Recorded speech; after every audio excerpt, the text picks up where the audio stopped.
Is it really a series if you've only done one episode? No, it's not. So let's do episode 2 of Spin for Eyeshadow. I have a ridiculous amount of eyeshadow palettes, so I popped them all into a wheel. We're going to spin it and see which palette we get. Last time I got a palette I didn't really like, so fingers crossed this time around. It's something I want to work with.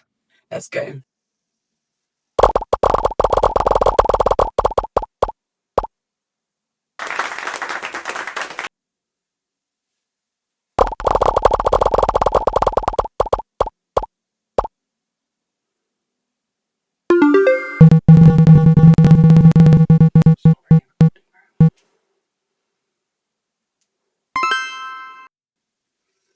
So I thought I pressed record. I've got to here.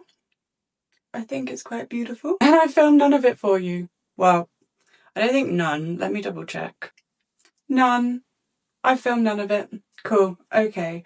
Well, I haven't finished this eye yet, so I'll talk you through what I did, I suppose. I've gone with the tape, laid down following it with the black pigment, patting it in place, not swiping. And then using a fluffy brush, I blended that out with white just to create a light grey. And then using an angular brush, I've gone in with a grey just to tap and blend those colours together a little bit more. And then as I do this, I'll go back into the black just to reinforce that a bit more as I need it. And I'll go in and add more white just to get the nice bright inner corner. I'm so pissed off that I wasn't filming. What a rookie mistake, honestly. It's fine. This is just a basic smoky eye anyway.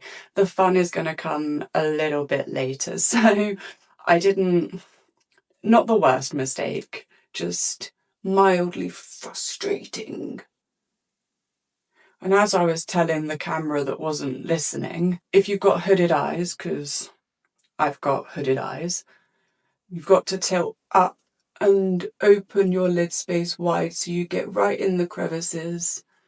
Obviously, no one's really going to see it much, but there'll be just that moment where you look in the right direction for people to be like, oh, nothing under the hood. Realistically, I don't think anyone's looking close enough to notice if anything's under the hood or not, but I would know. Right, like I say, just tapping that black back in to reinforce it along this line. Makeup is all about building up the layers, having patience and working with the product to get the blend down. And this is just a simple 3-colour blend. And I find that tapping colour in place really helps you actually achieve the effect you want. The swiping motions and like the little circles, they have their place, just usually it's a tap. I'm going to remove the tape and we'll see what we're left with, see what we need to clean up. In all, not too bad. I've just got this one little whoop up here to grab. A little bit of micellar water will do the trick. I'm going to pop my base on and I will be back. I'll remember to hit record this time. Okay, I am back. I've done most of my base, popped on some foundation and done concealer. Huda Beauty to spot conceal and normally. And I use my LA Girl white concealer just to bring in some highlights. So I'm gonna add a little bit of contour now using my eyeshadow palette. I'm gonna use Clouds, this one up here. I'm going to pick up a little bit with this brush here, skinny contour brush. I'm going to tap just on top of that with Mountain, which again is one just across. A little bit dramatic, but that's what I'm going for, so it's all right. I'm going to take a little bit more white and press that just between that contour and my eye, just to brighten it up a little bit more.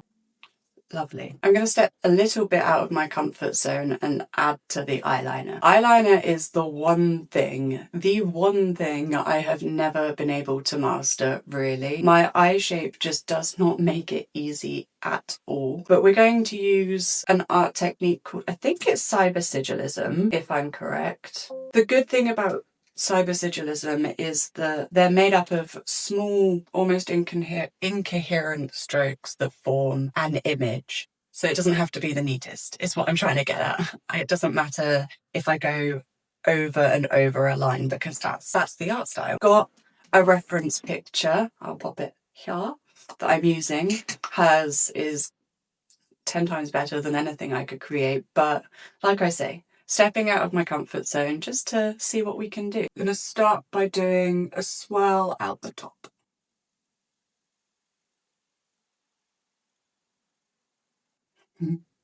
Small but mighty. And because I don't really do eyeliner very much, I didn't have many to choose from. I'll show you, the Quick Flick stick, which is just a little bit too thick to work with, and then this, which the branding's rubbed off, so I have no idea who it's by. The good thing about this is it's a little bit dried out, so the eyeliner isn't drawing on super pigmented, which again works for me for this style.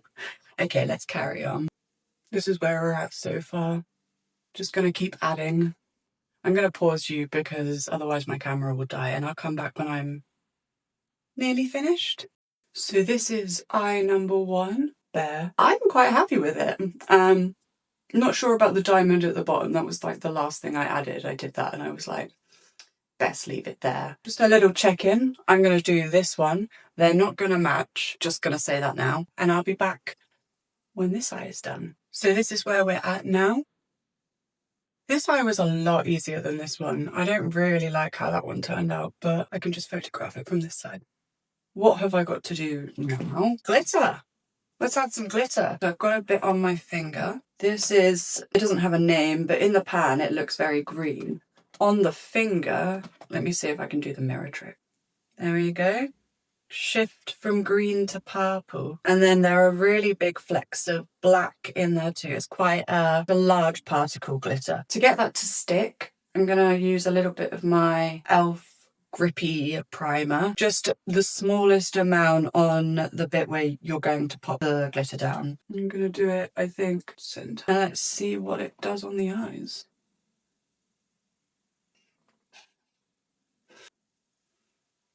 Stunning. Bit of a matte highlight down the bridge of the nose using the white eyeshadow. Tap that into place. For lips, we're doing a black lip. So I've got a pencil eyeliner, blackberry lip stain from Glisten, and then also their licorice lip gloss to top it. I need to get myself a black lipstick because having to stain my lips black every time I want a black lip isn't the most ideal.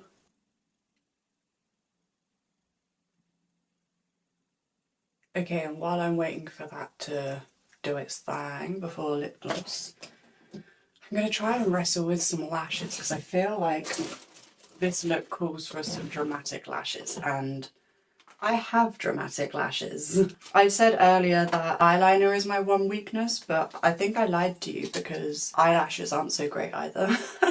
Let's see what we can do. Okay, it took a lot of fighting, but I got them on. I think they suit this look incredibly. Right, lip gloss on. And I'm going to go pop something on a little more appropriate, and we'll see the final look all together. I can't get enough of this look. So this was episode 2 overall for makeup, and we got the Smoky palette from Beauty Bay and the Glitter Cream palette from Barry M. And this is what we created with them. Who is she? I got gifted this wig at Christmas and I've been waiting for an opportunity to use it in a makeup look, and I think this was the perfect opportunity. Okay, I've had a lot of fun with this one. I hope you have too.